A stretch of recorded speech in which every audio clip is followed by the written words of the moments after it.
I'm new to Iowa, you're new to Iowa, Yes. so it's great to meet somebody who's new to Iowa as well. I just asked you this, but how have the first few months been for you with DMPS? Certainly, yeah. The first few months, this is actually month 6, and it has been nothing short of inspiring. The connections that I've been able to make with our students and their families, certainly our teachers, staff, and leaders have been nothing short of providing incredible motivation for the work that we have to do. And equally as important, just my connections and conversations and partnerships thus far with other community members, legislators, certainly some of our business owners, just incredible group of DMPS alumni.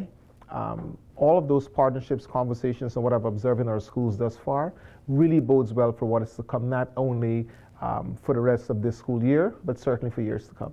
Yeah. You brought up legislators. I'm kind of curious about this.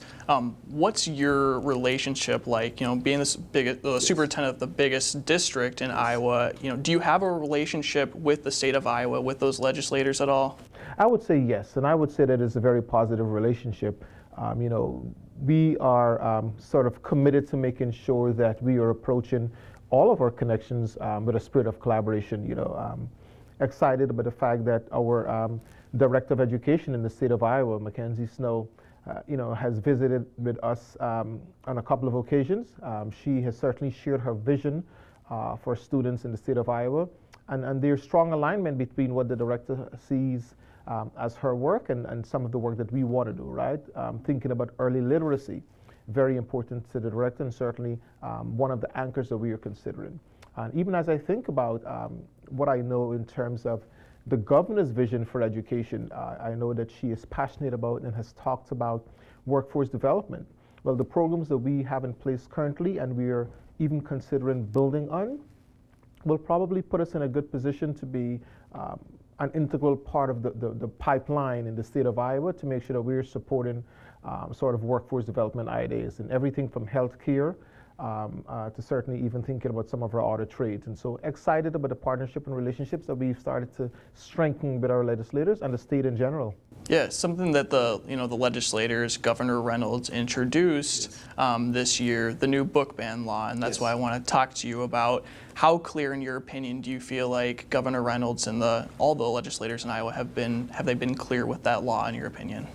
Yeah, so the level of clarity for us, right, is really anchored in what was produced and signed into law in May in Senate File 496. And so once that law took effect, we realized that it will certainly have some implications for the work that we are doing here as a school district. And so in response, we have convened a number of our stakeholders, teachers, district leaders, certainly with guidance from our legal counsel, and we have looked at what decisions we need to make to do 3 things, right? 1, to be in compliance with the law. Very important. From time immemorial, we know that the purpose of education is to make sure that there is careful consideration around the exchange of thoughts and ideas. And so when we think about banning books, we want to make sure that we are in compliance with that law, but also not compromising the quality of education by not exposing our students to a number of sort of different books and a variety of books, right? And the second consideration is the fact that as a school system and certainly as a school district leader, I want a message to those individuals who work with us and who are in partnership with us, the importance of being law-abiding. We're always going to be law-abiding. And then the third consideration is we want to make sure that we are continuing to highlight that while we recognize that they are constantly sort of elevating and highlighting some changes for us, we remain nimble. And those changes that I'm thinking about, case in point, recently we saw there are 2 lawsuits, right, that were filed against the law. And so that puts us in a position of uncertainty about what is to come.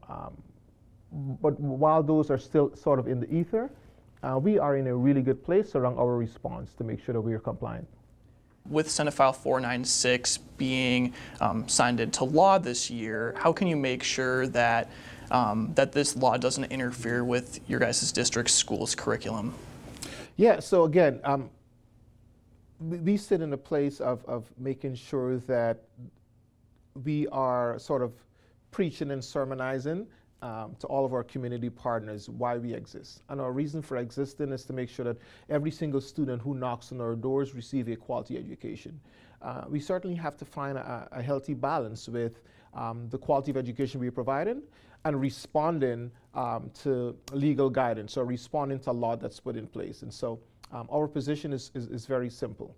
Yes, to be law-abiding, to comply with the law, but two, making sure that the curriculum that we are exposing our students to is one that truly adds value to their intellectual and academic journey.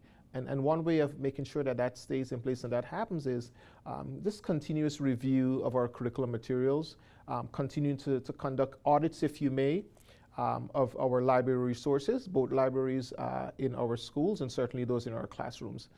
And that allows us to sort of have that healthy balance of compliance with the law, but not compromising the quality of education, pedagogy, and instruction that our students are exposed to. I like that you just brought up the school libraries because I'm curious if you've been working with any of your guys' librarians at the schools. You know, if you've talked with them, how are they kind of feeling with this law going into effect and the violations that will go into effect on January 1st? How are the librarians feeling?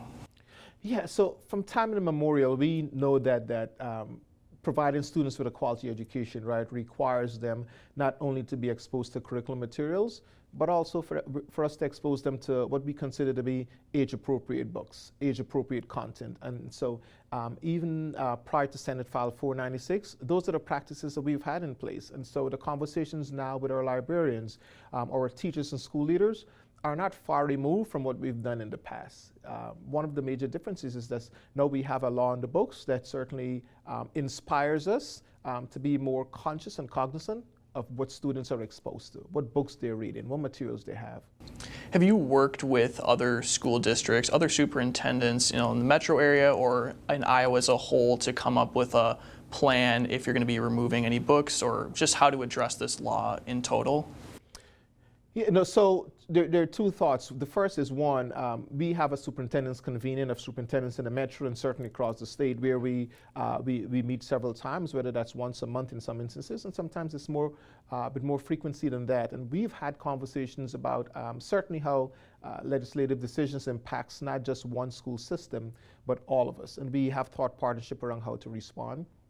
But where Des Moines Public Schools sits in terms of our position and response is, while I've seen other places where there are a list of banned books, we have not created a list. We do not intend to create a list of banned books.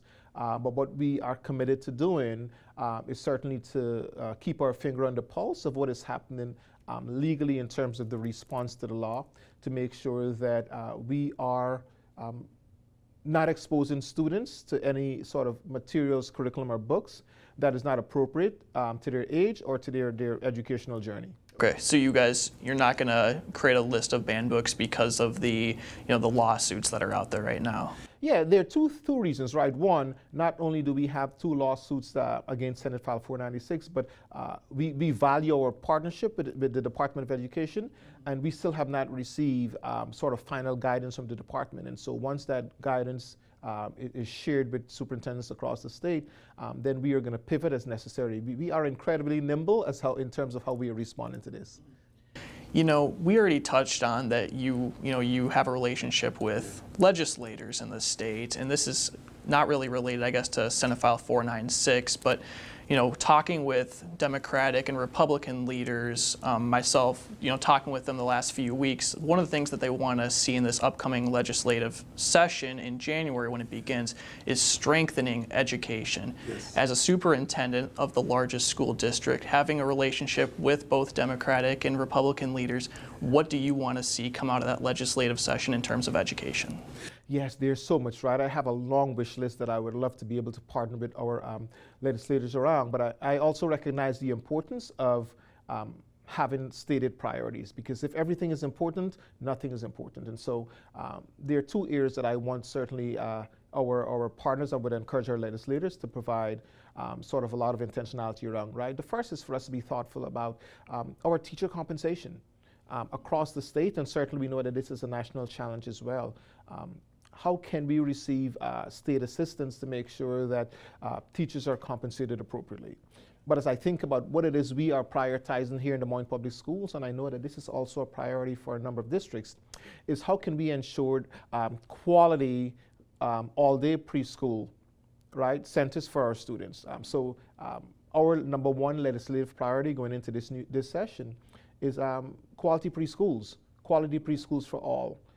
We are currently serving inching closer towards the 2,000 number, but a little over 1,600 students in our preschool centers, and as well as with our preschool partners. And I have to tell you, we are excited about prioritizing preschools because we've looked at the data and realized that students who are exposed to quality preschools tend to have a much stronger trajectory around being ready for elementary schools, right? And we've looked at some longitudinal data, and it shows that the more students we expose to quality preschools, the stronger outcomes we're likely to see around both academic, behavioral, and social achievement. So quality preschools is our number one legislative priority, particularly at the 180% poverty level, and so excited to see what will be the outcome in the next legislative session. That's great. Yeah. I really like that. I guess one more question I have about the Senate File 496. Have you been talking with parents at all? I know you've only been superintendent for 6 months, but have you been talking with parents at all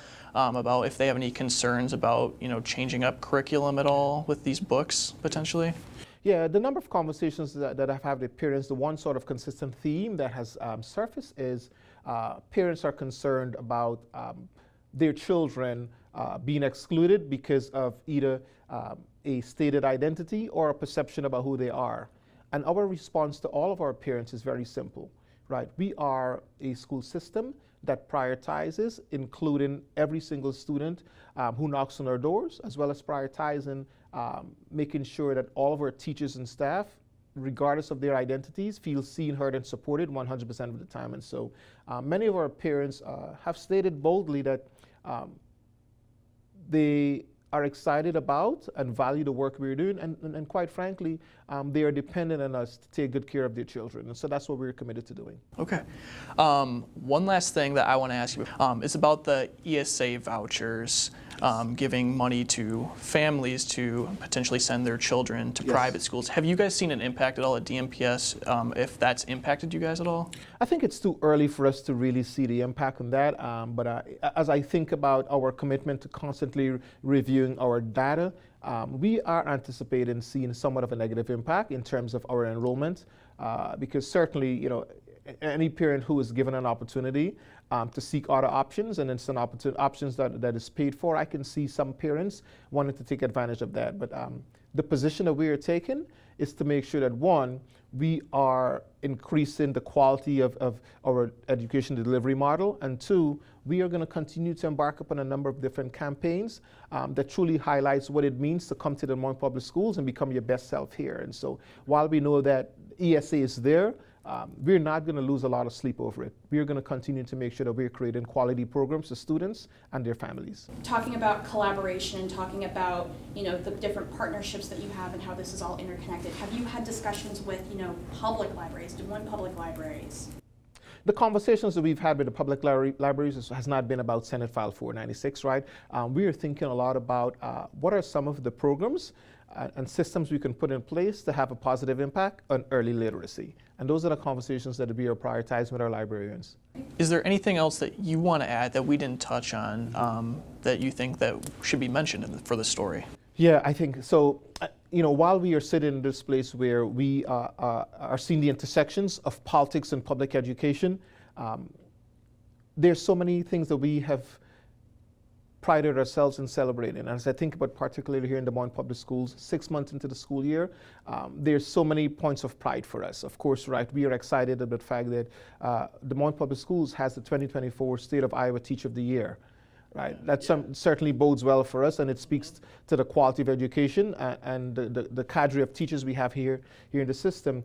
Additionally, we are also excited about the fact that we are seeing an increased sort of level of positivity in our partnership with not only the Department of Education, but with many of our legislators. And then thirdly, we are ramping up and increasing and improving partnerships with community members, with our alums, and certainly with legislators. Recently, we embarked upon a partnership with Des Moines University and the Polk County Supervisors, where they've invested $5 million in a project that would allow us to really serve as an integral part of providing not only the Des Moines and Central Iowa, but the entire state of Iowa with students who are graduating and going into healthcare fields. And so we're excited about so much that is happening here within the first 6 months and bodes well for what is to come. That's really cool. Yeah. I didn't know about that. It is, absolutely. Nice.